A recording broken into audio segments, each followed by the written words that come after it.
പാർട്ടിയുടെ കേന്ദ്ര നേതൃത്വം പാർട്ടിയുടെ താഴെത്തട്ടുമായി ബന്ധം പുലർത്താൻ തയ്യാറാകണമെന്ന് CPM പാർട്ടി കോൺഗ്രസിൽ ആവശ്യം. കേരളത്തിൽ നിന്നുള്ള പ്രതിനിധി PK ബിജുവാണ് ഈ ആവശ്യം മുന്നോട്ട് വച്ചത്. പാർട്ടിക്ക് ശക്തി കുറഞ്ഞ സംസ്ഥാനങ്ങൾക്ക് പ്രത്യേക ശ്രദ്ധ നൽകണമെന്ന് മന്ത്രി PM മുഹമ്മദ് റിയാസും ആവശ്യപ്പെട്ടു. രാജ്യത്താകെ പാർട്ടിയുടെ പിന്നോട്ടുപോക്ക് തിരിച്ചറിഞ്ഞുള്ള സ്വയം വിമർശനമാണ് സംഘടനാ റിപ്പോർട്ടിലും അതിന്മേലുള്ള പൊതുചർച്ചയിലുമുള്ളത്. താഴെത്തട്ടിൽ പാർട്ടി അതീവ ദുർബലം, കൊഴിഞ്ഞുപോക്കും ഗുരുതരമാണ്. പാർട്ടി കമ്മിറ്റികളില്ലാത്ത സംസ്ഥാനങ്ങളുണ്ടെന്ന് കേരളത്തിൽ നിന്നുള്ള പ്രതിനിധി PK ബിജു പറഞ്ഞു. കേന്ദ്ര നേതൃത്വത്തിലുള്ളവർ പാർട്ടിയുടെ അടിസ്ഥാന തലത്തിൽ പ്രവർത്തിക്കുന്ന കമ്മിറ്റികളുമായി ബന്ധം പുലർത്തുന്നില്ല. മുൻകാലങ്ങളിലെ പോലെ ഭൂപ്രശ്നങ്ങളിൽ പാർട്ടി ഇടപെടുന്നില്ല. ജനകീയ വിഷയങ്ങൾ ഏറ്റെടുക്കുന്നില്ലെന്നും PK ബിജു വിമർശിച്ചു.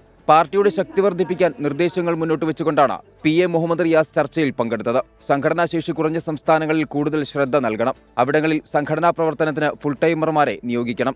സാങ്കേതിക വിദ്യയുടെ വികാസം പാർട്ടിയുടെ വളർച്ചയ്ക്ക് ഉപയോഗപ്പെടുത്തണം. വിദ്യാർത്ഥി യുവജന പ്രസ്ഥാനങ്ങൾ കൂടുതൽ സജീവമാകണമെന്നും പൊതുചർച്ചയിൽ റിയാസ് ആവശ്യപ്പെട്ടു.